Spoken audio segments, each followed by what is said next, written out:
വിശുദ്ധ മത്തായി എഴുതിയ സുവിശേഷം അധ്യായം 21 വാക്യങ്ങൾ 18 മുതൽ 22 വരെ. അത്തിവൃക്ഷത്തെ ശപിക്കുന്നു. പ്രഭാതത്തിൽ നഗരത്തിലേക്ക് പോകുമ്പോൾ അവന് വിശന്നു. വഴിയരികിൽ ഒരു അത്തിവൃക്ഷം കണ്ട് അവൻ അതിന്റെ അടുത്തെത്തി. എന്നാൽ അതിൽ ഇലകളല്ലാതെ ഒന്നും കണ്ടില്ല. അവൻ അതിനോട് പറഞ്ഞു, ഇനി ഒരിക്കലും നിന്നിൽ ഫലങ്ങൾ ഉണ്ടാകാതിരിക്കട്ടെ. ആ നിമിഷം തന്നെ ആ അത്തിവൃക്ഷം ഉണങ്ങിപ്പോയി. ഇതുകണ്ട് ശിഷ്യന്മാർ അത്ഭുതപ്പെട്ടു.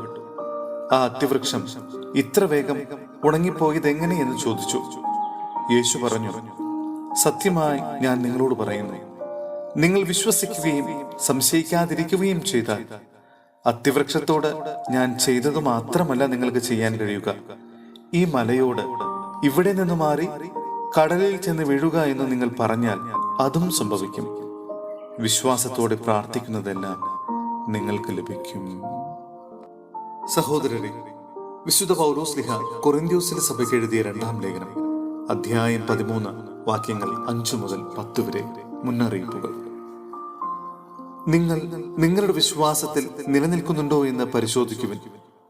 നിങ്ങളെ തന്നെ പരീക്ഷിച്ചറിയുവിൻ. യേശുക്രിസ്തു നിങ്ങളിലുണ്ട് എന്ന് നിങ്ങൾക്ക് ബോധ്യമായിട്ടില്ലേ? ഇല്ലെങ്കിൽ നിങ്ങൾ തീർച്ചയായും പരീക്ഷയിൽ പരാജയപ്പെട്ടിരിക്കുന്നു. ഞങ്ങൾ പരാജയപ്പെട്ടിട്ടില്ലെന്ന് നിങ്ങൾ ഗ്രഹിക്കുമെന്ന് ഞാൻ പ്രതീക്ഷിക്കുന്നു. എന്നാൽ നിങ്ങൾ തിന്മ പ്രവർത്തിക്കരുതേ എന്നാണ് ദൈവത്തോടുള്ള ഞങ്ങളുടെ പ്രാർത്ഥന. ഞങ്ങൾ പരീക്ഷയിൽ വിജയിച്ചവരായി കാണപ്പെടണമെന്നില്ല. ഞങ്ങൾ പരാജിതരായി കാണപ്പെട്ടാലും നിങ്ങൾ നന്മ പ്രവർത്തിക്കണം. സത്യത്തിന് വേണ്ടിയല്ലാതെ സത്യത്തിനെതിരായി ഒന്നും ചെയ്യുക ഞങ്ങൾക്ക് സാധ്യമല്ല. ഞങ്ങൾ ബലഹീനരും നിങ്ങൾ ബലവാന്മാരുമായിരിക്കുമ്പോൾ ഞങ്ങൾ സന്തോഷിക്കുന്നു. നിങ്ങളുടെ പുനരുദ്ധാരണത്തിന് വേണ്ടിയാണ് ഞങ്ങൾ പ്രാർത്ഥിക്കുന്നത്.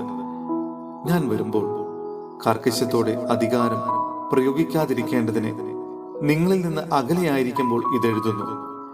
കർത്താവ് എന്നെ അധികാരപ്പെടുത്തിയിരിക്കുന്നത് നിങ്ങളെ വളർത്തിയെടുക്കാനാണ്, നശിപ്പിക്കാനല്ല.